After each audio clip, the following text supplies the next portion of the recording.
Alright, so now let's talk about how this union variable basically looks like behind the scenes.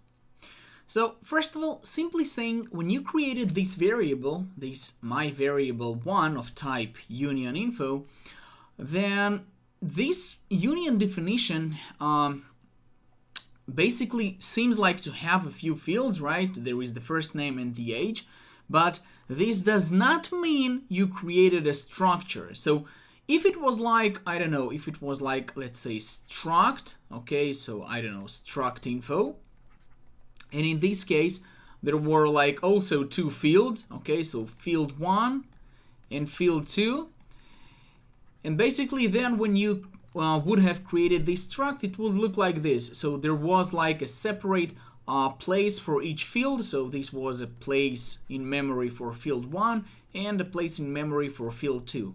But that's basically not what happens for unions. For unions, there will be like one place, okay, in memory, and this place is going to be of the size of the largest element in the union structure, in the union definition. In this case, we know that this int age acquires like 4 bytes of memory, and this characters array is of 20 bytes. So what we can say that the memory that will be spent for this variable, so my variable 1, it will not be like 20 bytes plus 4 bytes, which was like something for the structure. There were like 20 bytes for the first name array of characters and 4 bytes for the age, but rather, since that's a union, we are going to have only for the largest field. In this case, it's just 20 bytes of memory, okay? And from this place, from this memory region, we are going basically to be able to store information regarding first name or the age. So either of them can be stored here, but you see, whenever you're going to write some information, let's say for the first name inside of this region in memory, then the value for the age may also get changed. And let me show you, I think, a better example to demonstrate exactly what I mean. So let's go and do something like this. Let's say my variable 1 dot age equals to 30. And now let's use, I don't know, some print line. Okay, so let's use printf and print my variable 1 dot age equals to %d, and basically see what it will print us. So my variable 1 dot age, and let's build and run this program and see what happens. So basically there you go, you can see what is printed on the screen. Let me just remove all of these drawings. So you can see my variable 1 dot age equals to 30. So everything as expected so far, okay? But if we are going to do something like this, let's say my variable 1 dot first name, let's say it will be equal to hello string. Okay, so there will be like information regarding this first name array of characters. So we are going to put there, I don't know, something like this little nice string. And now let's try to build and run it and see what happens. Okay, so basically, of course, we cannot do it this way. So let's just fix it up quickly. Let's just include the string.h library, so string.h, and basically use here, let's use here str cpy, yeah, if I'm not mistaken, str cpy, and passing here 2 values. So you can see the signature and the structure basically of this str cpy. So copying one thing and copying this string into this region in the memory. So let's try to build and run it once again. Semicolon at the end. So build and run it. Okay, so now everything seems to be working correctly.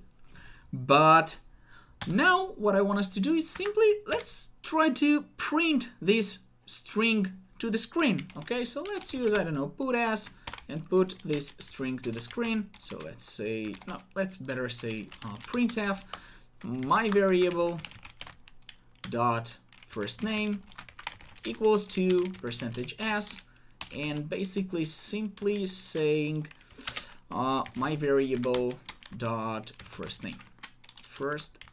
Okay. What do you expect to see now on the screen? Do you expect to see hello? Do you expect to see something else? So let's build and run it and see what happens.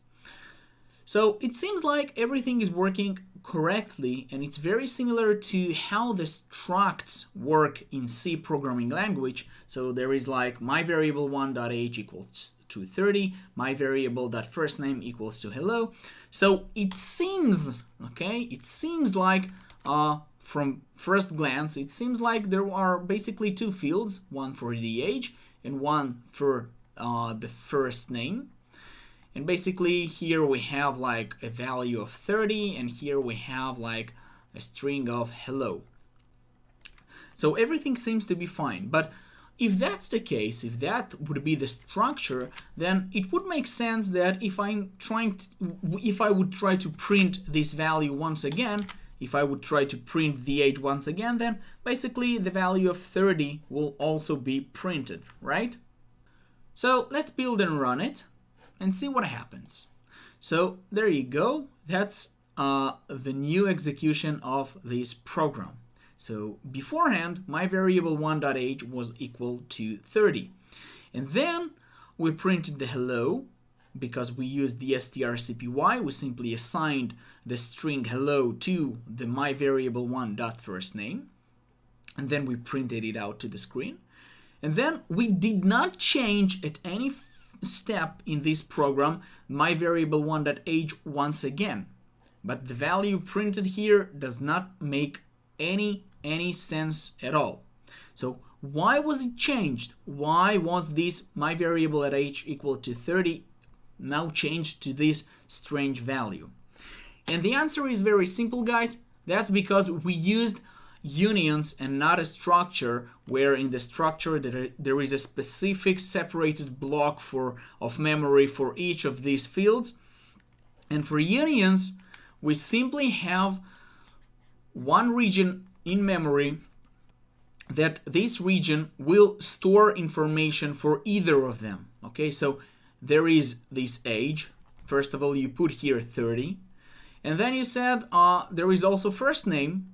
And if I want to change its value, okay, so I simply removed and overrided this value of 30, and I put it here like the string hello.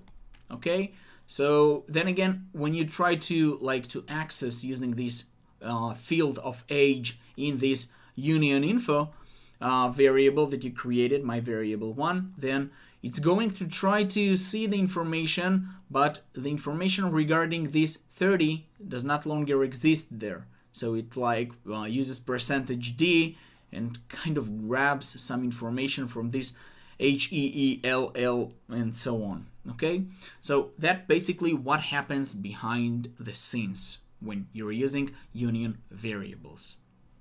All right, so I hope that's clear.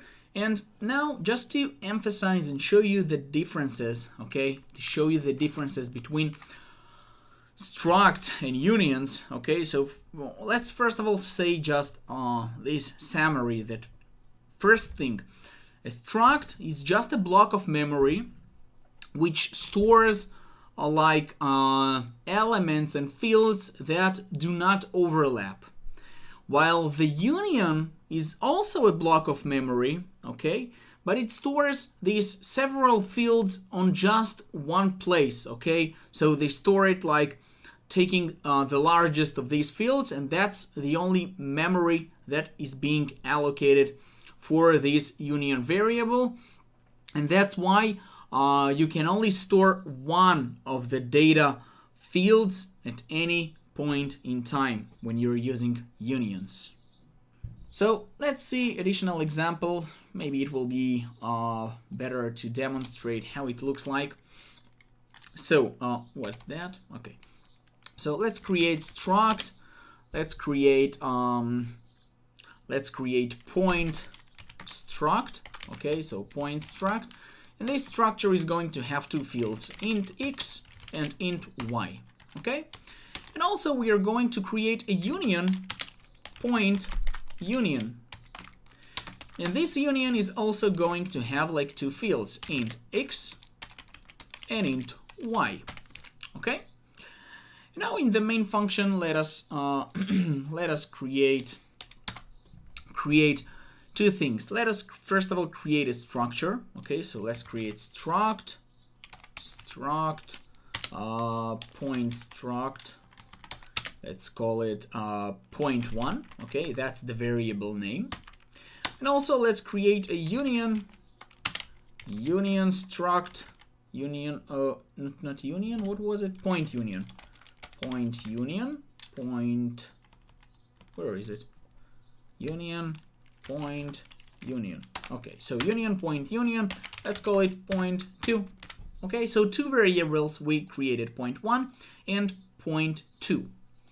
Okay, now let us say this following thing. Let us say that point1 dot x will be equal to 5 and point1 dot y will be equal to 7. Okay, so no problem about it. We can simply print like, let's say printf struct point equals to, like, let's say %d and %d. Okay, so here will be the x value and here will be the y value. Okay, so point1.x and point1.y. Okay, so that's basically about the struct point. And if we will try to build and run it, okay, yeah, let's build and run it. So you can see struct point equals to 5 and 7, nothing special. And now what I want us to do is also to set up some information regarding let's do it here, regarding union. So point2.x equals to, let's say, 3. Okay, and now if I'm going to print, let's say if I'm going to print union point equals to %d point2 and point2. Okay, so I did not actually initialize any value for the y field in this union, right?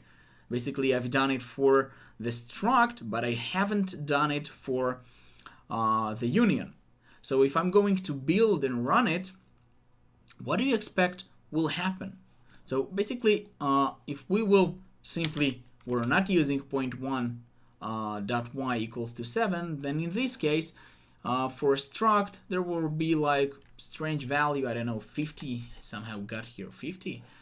I don't know where from this value even got here. So basically, if we will build and run it, you will see that now struct point equals to 5 and 7, and the union point equals to 3 and 3. So why did it initialize and why did it assign a value of 3 also to the y? So that's again the explanation for how you use basically the difference between structs and unions. So here is a struct, okay, that's the struct for variable point1, okay, so that's point1, and it has two fields, x, which equals to 5, and y, which equals to 7. And from the other hand, okay, so first of all, here are 4 bytes of memory, and also here are 4 bytes of memory. But for point2, which is of a union type, there is no a special dedicated field for x and y, okay? There is no special field. There is only 4 bytes of memory, okay? 4 bytes of memory, since the largest element, the largest field here is of 4 bytes of memory. And inside of this area, we simply store a value. So when we said point2.x equals to 3, so you go to this region in memory and you set up here 3. And you can access this 3 from this x or from this y. That means that if we are going to change the value of x or y, let's say point2.y equals to, let's say, 4, then in this case you will see that also the x value will be changed since that's the same region in memory. So let's say after change, union point equals to this value. So let's see what happens. So there you go, struct point 5733, and then you changed after change, union point equals to 4.4. Okay, is that clear? So that means that here in this region we would have like the value of 4. Okay, guys? Awesome. So, but what will happen basically about the struct? Okay, so let's say we also would have changed like point1.y equals to 10. Will it also be the same for struct? Will also both of its values will be changed? What do you think, guys? Let me know. Take a second, think about it, and let's say after change, struct point equals to point1.x, point1.y. So what do you think? What do you think? So let's basically build and run it, and there you go. You can see that only the value of point1.y has been changed. Okay, you can see that because they are totally separated regions in memory and they do not affect one another. So that's a good thing to know. And that's basically mainly the difference between unions and structs. So I hope this quick introduction, quick explanation is clear to you guys, and if you still have any questions, or if you want me to make, I don't know, some more descriptive summary perhaps about advantages and disadvantages of using one thing over the other, so please let me know, and hopefully we will see each other again in additional videos. So until then, have a great time, and I wish you the best of luck. Bye bye.